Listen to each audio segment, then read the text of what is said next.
মিহি সুতার টানাপড়েন বুননে তৈরি হচ্ছে এক একটি শাড়ি, যার জমিনে ফুটে উঠছে জ্যামিতিক কিংবা ফুল আর লতাপাতার অভিজাত নকশা। বলছি বাংলার ঐতিহ্যবাহী তাঁত জামদানির কথা। শুরুটা মসলিনের একঘেয়েমি দূর করার জন্য হলেও পরবর্তীতে মসলিনকেই পিছনে ফেলে যেন এক ধাপ এগিয়ে জায়গা করে নেয় জামদানি। তারপর শুধু এগিয়ে যাওয়ার গল্প।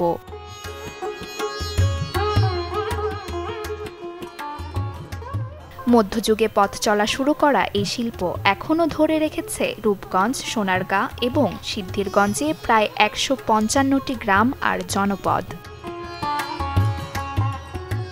এছাড়াও ডেমরা সুলতানা কামাল সেতু পার হয়ে বামে চলতে চলতে কানে মাকুসহ তাঁতের আওয়াজ প্রতিধ্বনিত হতে থাকবে। তার পরের গল্প তাঁত, তাঁতি আর জামদানির। আমরা ছোট ১০-১১ বছর এই কাজ করতেছি। আমার বাপ দাদারও করে গেছে, আমরাও করতেছি। তো এটির মেয়েদে আমগো লেজ্জ মজুরিটা পাই না, যে কাজ হিসাবে মজুরি নেই, মজুরি একদম কম। দেশ ছাপিয়ে জামদানি এখন বিশ্বের সাংস্কৃতিক ঐতিহ্যের অনন্য নিদর্শনের নাম। জামদানি বিখ্যাত তার বিচিত্র নকশার কারণে। প্রতিটি নকশা পরিচিত ভিন্ন ভিন্ন নামে, যেমন পান্নাহাজার, বুটিদার, দুবলিজাল, তেরসা, ঝালর, ময়ূর পাখা, কলমিলতা ইত্যাদি। এসব নকশার পার্থক্য আর সুতার কাউন্টের উপর নির্ভর করে দেখা যায় দামের তারতম্য। মূলত হচ্ছে জামদানিতে কাউন্টের জন্য দাম নির্ভর হয়, কম বেশি হয়। দ্বিতীয়ত হচ্ছে জামদানি কাজের ওপরে, যেটা হচ্ছে মেন, যে জামদানি কাজটা যত ঘন হবে, যত ভারী ডিজাইন হবে তত দাম হবে, আর যত কম দামি ডিজাইন হবে বা কাজটা কম হবে তত কম দাম হবে আর কি। বাংলাদেশের শক্তিশালী থার্মিক স্টিল বার ফেমাস স্টিল লিমিটেড। যুগের পর যুগ ধরে একই চাহিদা বহন করে চলেছে জামদানি শিল্প। চাহিদার জায়গা ঠিক থাকলেও প্রচার প্রচারণা আর ব্যবসায় বর্তমানে দেখা মেলে নতুনত্ব। এখন শুধু হাটবাজার কিংবা সরাসরি পাইকার খুচরা নয়, তাঁতিরা এখন ব্যবসার প্রসার ঘটিয়েছেন অনলাইনেও। কন্ডিশনের উপর ডিপেন্ড করে দেখা যায় ১০,০০০ টাকার যে শাড়িটা, ওইটা তো আপনি চাইলে ৩ মাস রাখবেন না, হয়তো বা ১ মাস, সর্বোচ্চ ২ মাস, ওইটা আমরা দিয়ে থাকি। আর দ্বিতীয়ত হচ্ছে যেগুলো ২০,০০০ টাকা, ওইগুলো হয়তো আপনি 3 মাস নিতে পারেন। বুকিং মানি দিয়ে আমাকে 30% টাকা অ্যাডভান্স করতে হবে, তারপর হচ্ছে আপনি ফুল টাকা পেড করলে আপনাকে শাড়িটা হ্যান্ড ওভার করে দিব। বা আপনি এরকমও করতে পারেন যে 30% টাকা দিছি বা এখন শাড়িটা রাখেন, আমি 1 মাস পরে শাড়িটা নিব, পাঠায় দিবেন, হাতে পায়ে টাকা দিয়ে দিব, মানে সব একই হিসাব। এছাড়াও নিজের পছন্দ অনুসারে নকশা বুনে নিতে সরাসরি গ্রাহকরাও আসেন এই তাঁতিপাড়ায়।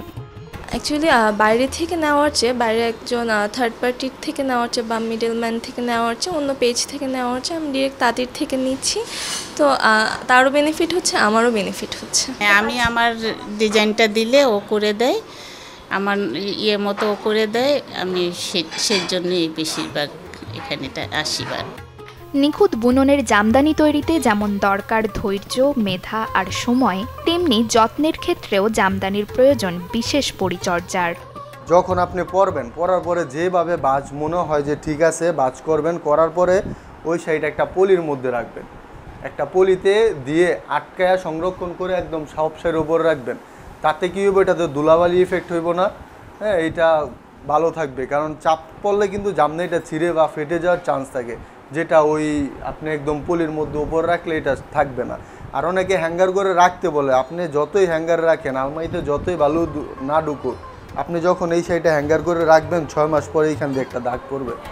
জমকালো অনুষ্ঠান থেকে সর্বত্রই জামদানি শাড়ির গ্রহণযোগ্যতা তুলনাহীন।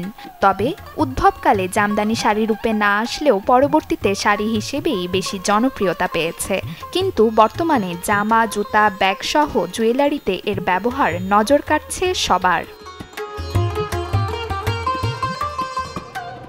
২০১৬ সালে আজারবাইজানের রাজধানী বাকুতে অনুষ্ঠিত ইউনেস্কোর অপরিমেয় সাংস্কৃতিক ঐতিহ্য বিষয়ক আন্তর্জাতিক কমিটির ৮ম বৈঠকে বিশ্ব ঐতিহ্যের প্রতিনিধিত্বমূলক তালিকায় স্থান করে নিয়েছে বাংলাদেশের ঐতিহ্যবাহী এই জামদানি শিল্প।